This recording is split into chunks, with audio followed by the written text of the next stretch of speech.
Warning. Listening to this show may result in increased levels of inspiration, motivation, and innovation. Side effects can include the immediate urge to take massive action to build a better business and life for yourself and others. You've been warned. Welcome to Influencers Radio with your host, Jack Mize.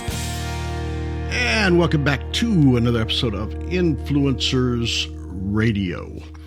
You know, legal problems, they can be one of the toughest and most confusing times in a person's life.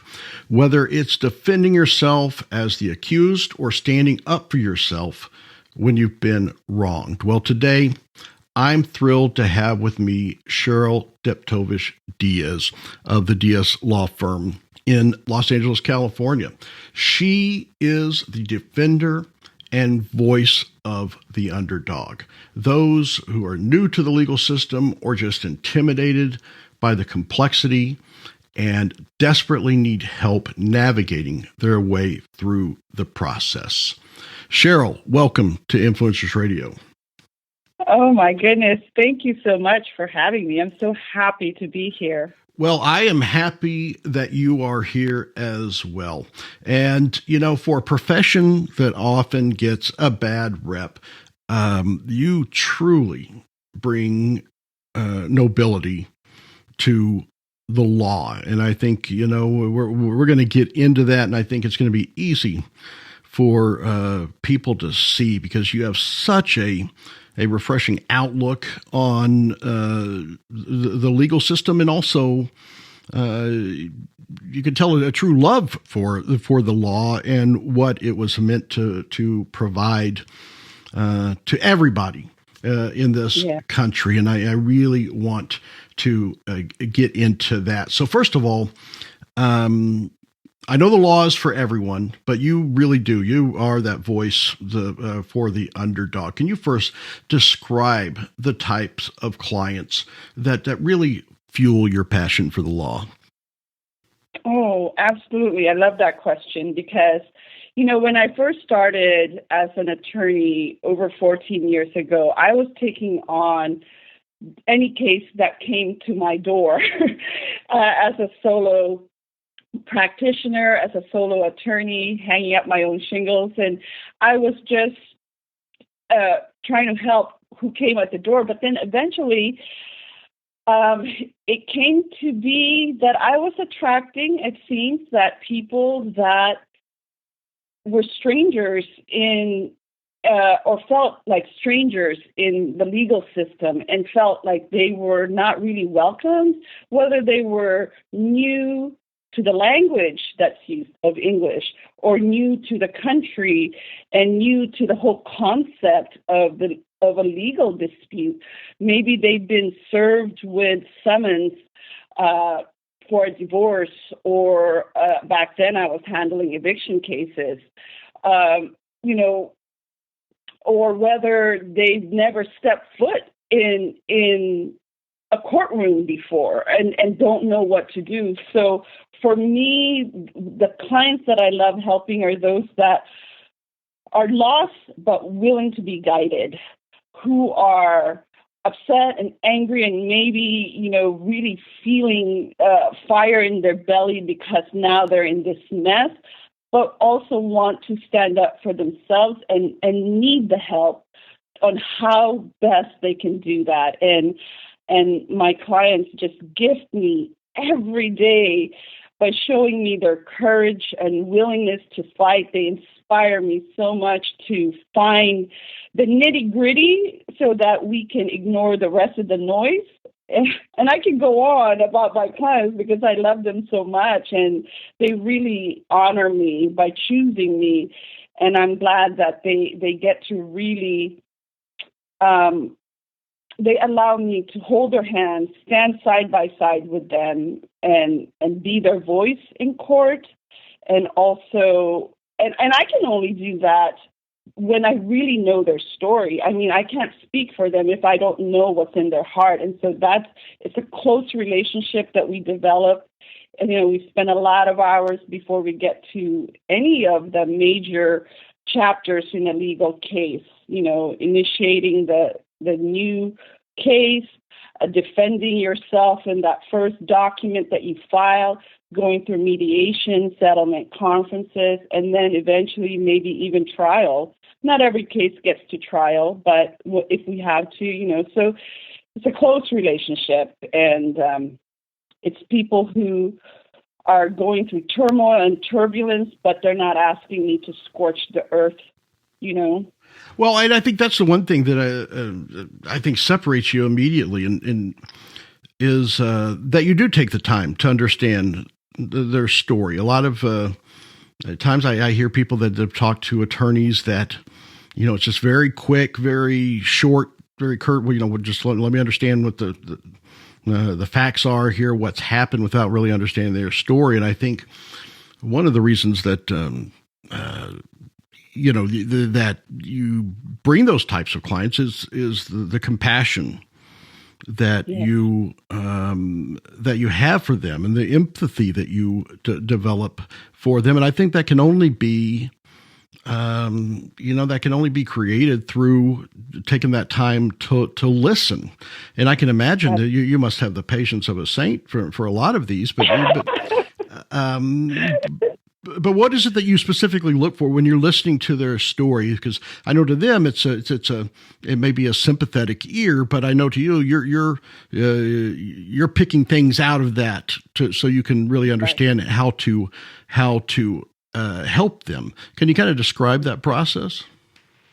Yeah. So, for example, like if a client comes to me and they want something new in their life, and maybe they're asking about a divorce, and they're worried about what life could look like during a divorce and after a divorce. So some of the things that are involved. What about, sharing children, child custody issues? What about assets that you have, property division? What about safety and security, and anger and violence that comes with that? That's restraining order land. So a lot of the times the process is, what is it that you want? What is it that you care about? What is it that you want to hold on to? What is it that you want to get rid of? And it's finding out all of those things. And then I let them know, well, now that you told me all of this is what the law says about all of these things.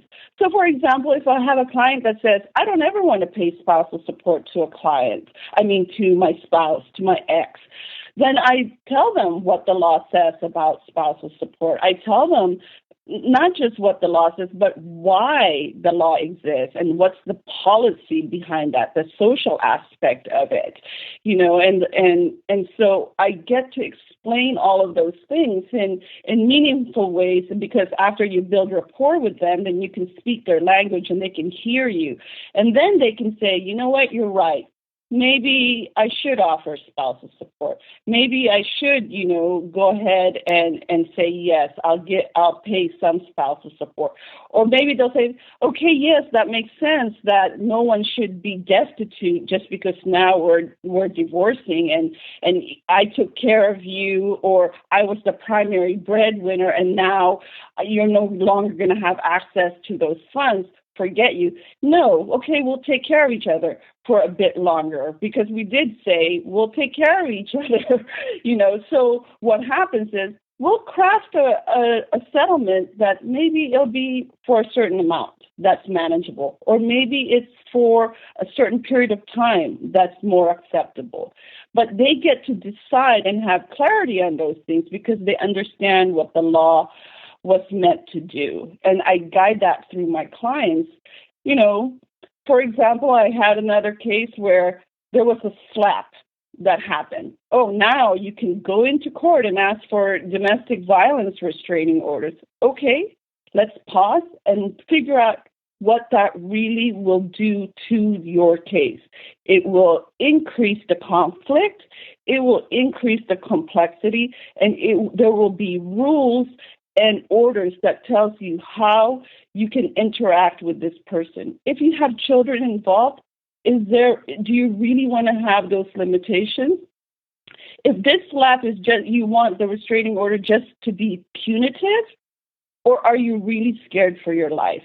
And those are the kinds of conversations that we have, because The Domestic Violence Prevention Act turns on the word prevention. It's not there to punish. It's not there to gain an advantage in a case, but it's there to prevent violence in the future. So I guide my clients through that. And, and that's no easy task, I would imagine. One of the things that really fascinates me with attorneys, people in the legal system, is their ability, and also they often tell me the necessity to keep emotion out of it, at least on their part, to be emotionless. But to me, this seems like it's very tough because, and especially the types of the types of clients that you work with, there's so much emotion around what they're dealing with, whether it's blame, shame, guilt, anger, right? That they're dealing with.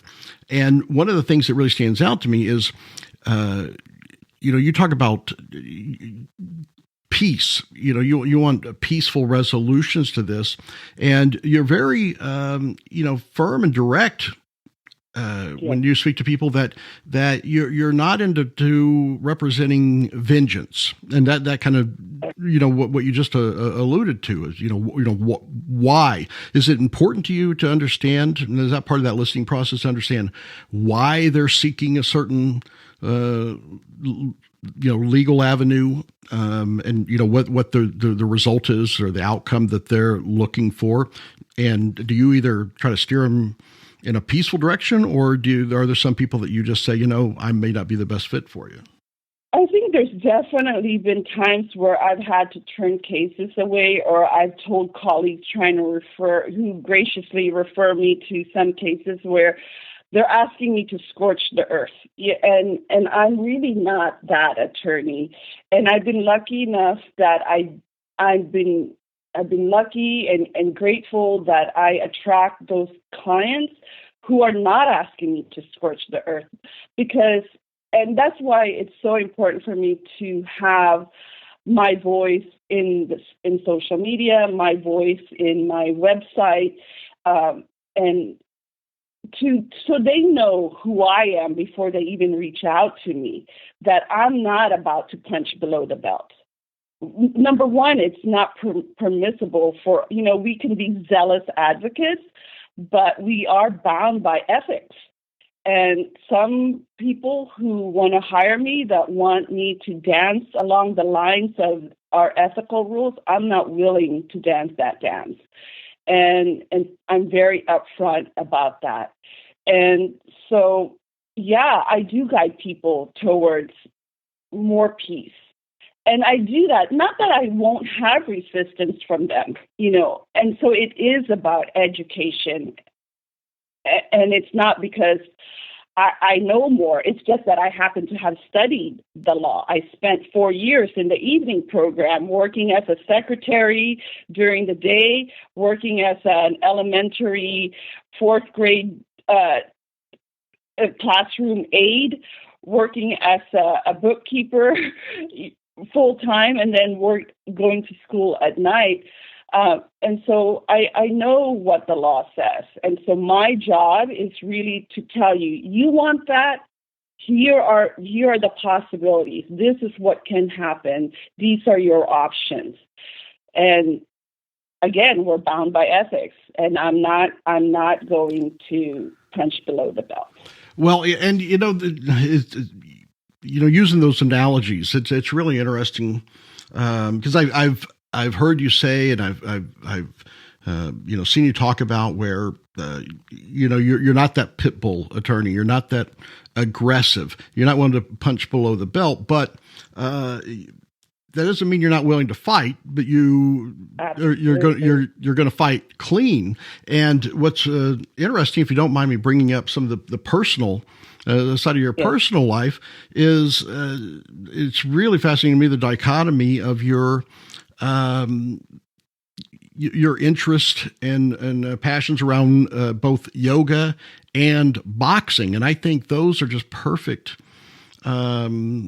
metaphors for the way you are in law. Does that tie together? Yes, absolutely. And by the way, I am a pit bull owner.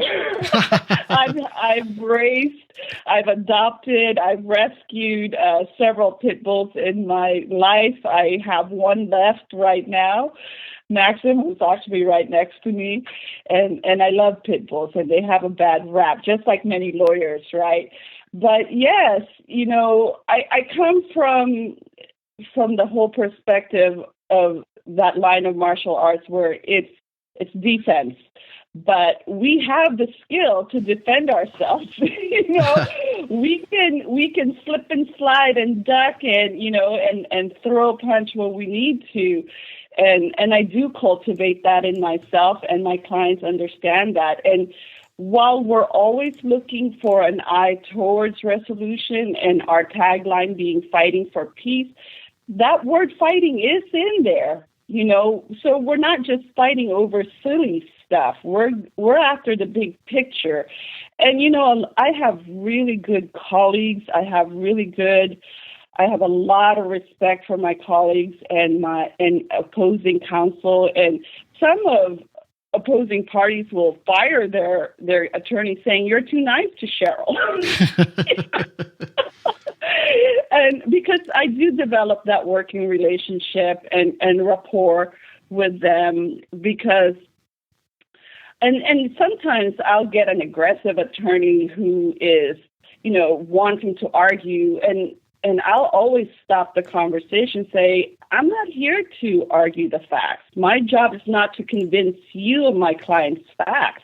My job is to convince the judge when we're in front of the judge. Since you're not the judge, let's stop talking about he said, she said. Let's talk about how to move this case forward. How do we get to the next thing? And a lot of the times it works. And it's a reflection of reality. For example, less than 20% of cases actually go to trial in family law cases in California. And it's really about the ability of an attorney to settle cases. And a lot of that is you have to put your ego aside. You have to put your pride aside. And the ego and pride that you've adopted and received from the client that you're representing. How you're describing that, it kind of goes to that when you're talking about the martial arts, the best, I guess, defense is to avoid the fight. All right. And I guess right. I think about that as, if you can do that without trial, of course, people, to the layman, we watch all these law shows, trial, you think that's where you spend all your time. But I guess you want to avoid that. That's a success is when you can avoid that, correct? Absolutely, yes. There's a whole saying, for example, again, back to family law, there's a book by Janet Johnson who talks about a successful divorce and a failed divorce. There's 1 million children each year who experience their parents go through a divorce. In a span of 2 decades, that's more than 5 million children who now have to grow up with the conflict of their parents. And so for me, a successful divorce is one where you get in, you get out, and then you build your new chapter where you are successfully co-parenting with your ex, and that you commit to your children. And that's the primary focus. A failed divorce is where you keep fighting over and over, different degrees of hostility and conflict. And that's not good, and it affects the children. And for me, that's on a personal level, that's important for me. I think that unhappy children grow up to be unhappy adults, and that's not good for us. And I use my profession to help build peace for all of us, because I do believe we're all connected. Well, you mentioned divorce, and I know a lot of people think, I guess, what's the common figure? Half of all marriages end in divorce, and I think a lot of people think that, well, divorce, especially for divorce attorneys, That creates an endless supply of customers. But you actually, we were talking a little bit earlier before we started that's not necessarily the case right now, especially in California. Can you run through some of that? Yeah, I hear the same messages as everybody else that, 1 in 2 marriages end in divorce. And actually right now we are in a 50-year low. We have less divorce than before. Back then it was every 23 out of 1,000 people got divorced. Right now it's 23 to 15 out of every 1,000. And marriages are lasting longer, and there are less court filings. And, at the same time, less people are getting married. Back then, 85 people out of 1,000 got married, and now it's 33, 85 to 33. That's drastic drop in marriage rate.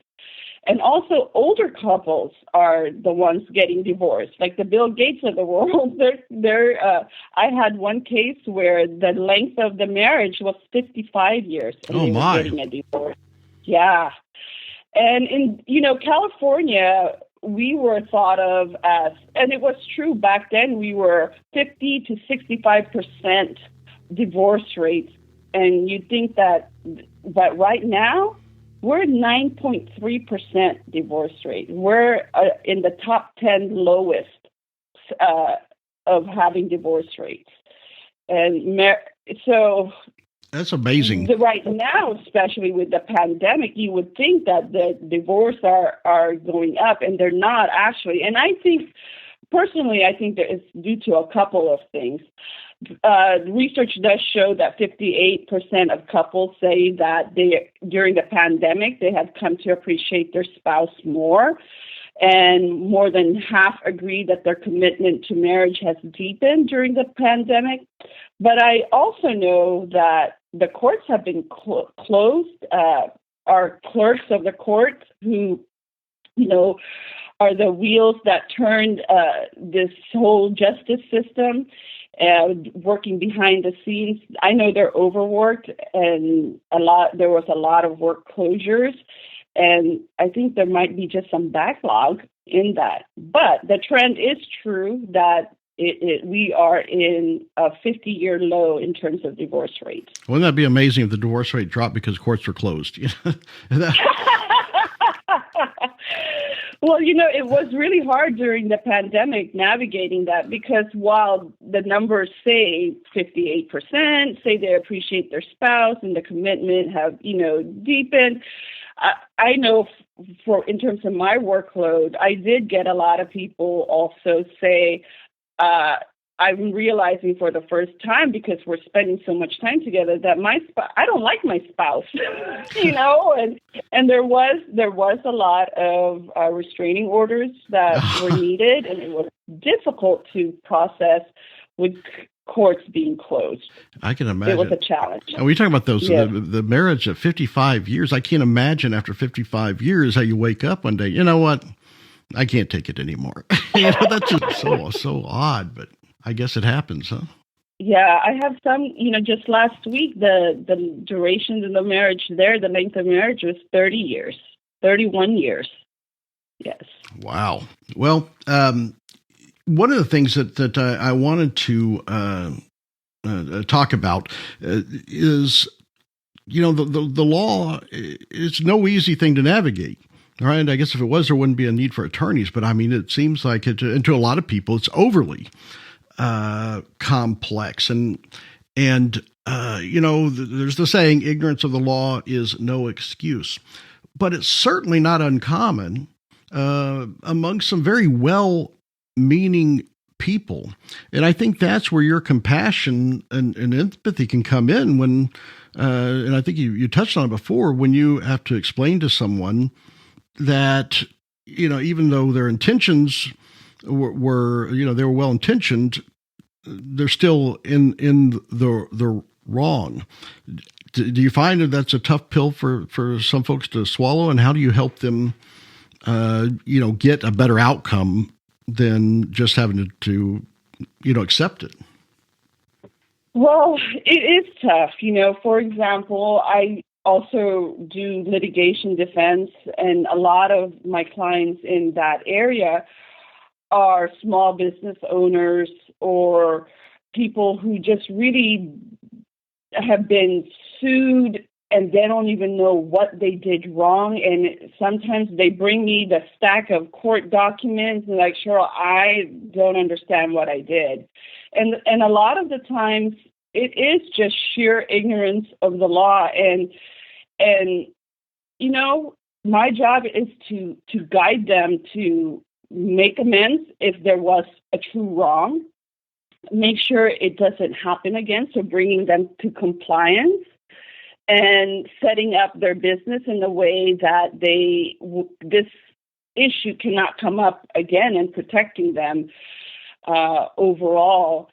And, I do believe that there is good in everybody, and I focus on that with my clients. But sometimes people file lawsuits because they're looking for a quick dollar. And if some of the people that I represent become victim to that, shame on us once, but it'll never happen again, because now they know the law, now they know how to comply with the law, now they know how to protect themselves, and they're very grateful for that. And that's my job. My job is to make sure that they're learning, because we all make mistakes. We're humans after all. And we are worthy and we are deserving of peace like everybody else. And sometimes it gets attacked by lazy, greedy people. But that's okay, because now we're ready for the next one, and we know how to do better. Yeah, and I think, that's one thing that a lot of people don't think of. And I think, and maybe I'm stereotyping, but I would imagine, especially in California, there's areas where a lot of small business owners are people that came here from another country even, and they work hard, and they're the backbone of this country, and they really provide such a great service. And yes, and I think they're taken advantage of sometimes by people who find that, get that little niche in the law, those gotcha cases like you talked about. Yeah. And I've been here my whole life in this country, and the language of the law is often foreign to me, and you do such a remarkable job in translating that. But I can imagine it could be exponentially more difficult for someone that did come to this country trying to better themselves and provide a better life for their families. And I think one of the things that really provides you, I don't know what the advantage or maybe the inspiration or motivation is, you kind of have that in your background, right? Could you go Absolutely. Into that? Because I think that's an important tie that may, bind some of your passion around this with the folks that you help. So I'd like you to go in that, if you don't mind, just your background and what led you up to this. Yes, absolutely. I was born in the Philippines, and our economic reality was dire. And we, like many people, came to this country to get a better life. And I went from, Manila slums to inner city Los Angeles, where life was difficult as well. Our standard of living went up. That's true. But it was still hard. Poverty was a good friend. A friend. It was always around. And it was hard. I'm proud of my parents for they worked, to make ends meet. It was very hard, and we came here with nothing, and it was not easy. My family's greatest, proudest moment was that we never got welfare. Like, that's a badge of honor. but we were very close to it, but there's a lot of pressure on immigrant families not to seek welfare, and that there is a lot of stigma around it, and somehow you're less than because of that. And my family fell into that, but I know that life was very, very difficult, and how can I not be an attorney after all of that? How can I not be an attorney when I'm seeing threats of eviction, when we are living paycheck to paycheck, when there is gang violence in the streets, when walking home from school, your friend is assaulted, and you have your jacket or your necklace stolen from you when you're walking home, and so I felt all of that. I felt all of that pain, not just my own families, but I felt my communities. And my mom we lived in right outside downtown Los Angeles, and my mom worked as a cashier at a Chevron station in Westwood.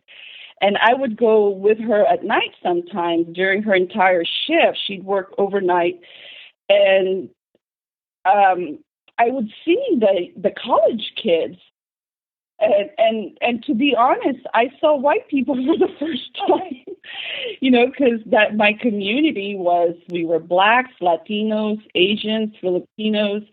And in my high school, my graduating class of 700 and something, we had 1.5 white people. I say half because the other Polish was an immigrant. So college was eye-opening in terms of finally sharing space and culture and discussions and conversations with white people. So for me, this whole idea of not knowing how things are supposed to be, how the system works, how education works, how the law works, but it's in every aspect of our life. We really could have used a lawyer at the dinner table every single bit. But that's where that compassion comes from. I know poverty, and out of sheer need, I needed to learn how do we stop this? How can you work so many hours and still get barely enough? It didn't make sense to me. Well, like I said at the top of the show, you're a person, that does, you bring nobility to a profession that often gets a bad rap, and you help people. I guess at the core, you help people find dignity where it's hard to come by oftentimes when, legal issues do pop up. And I think a lot of that can be explained and summed up, and you've done it so brilliantly with the Diaz law firms, the philosophy and the core values of your law firm. So if you wouldn't mind, I'd like you to ask you to go through those, because I know there's the equality, the partner with justice, peace, self-criticism.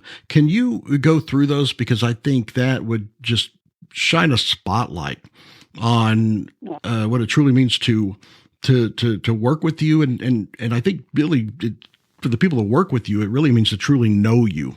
So can you walk through those?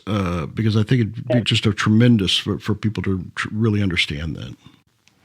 Yes. So I spent a lot of time really figuring out who I am as a person and therefore as an attorney. And I was told that I should have core values so that people can really know who I am and what I stand for. And I'm proud to say that I came up with 4, and they're on our website. And I believe in equality and partnership with justice, peace, and self-criticism. And all of these are, for me, not just passive items, but really active items, meaning that we have to participate in all of these things. So in terms of equality, I believe all people deserve to be recognized and treated as equal. but for us to achieve that equality, we have to see eye to eye, fully, completely, and honestly. And for us to see eye to eye, that means we have to look at each other. That means we have to spend time with each other. We have to occupy the same space and get to that opportunity to hear from one another. And then in terms of partnership with justice, I really believe in my core that concept that attorneys are officers of the court. And as such, we are partners in the pursuit of justice. Of our 55 or so founding fathers, 35 were lawyers.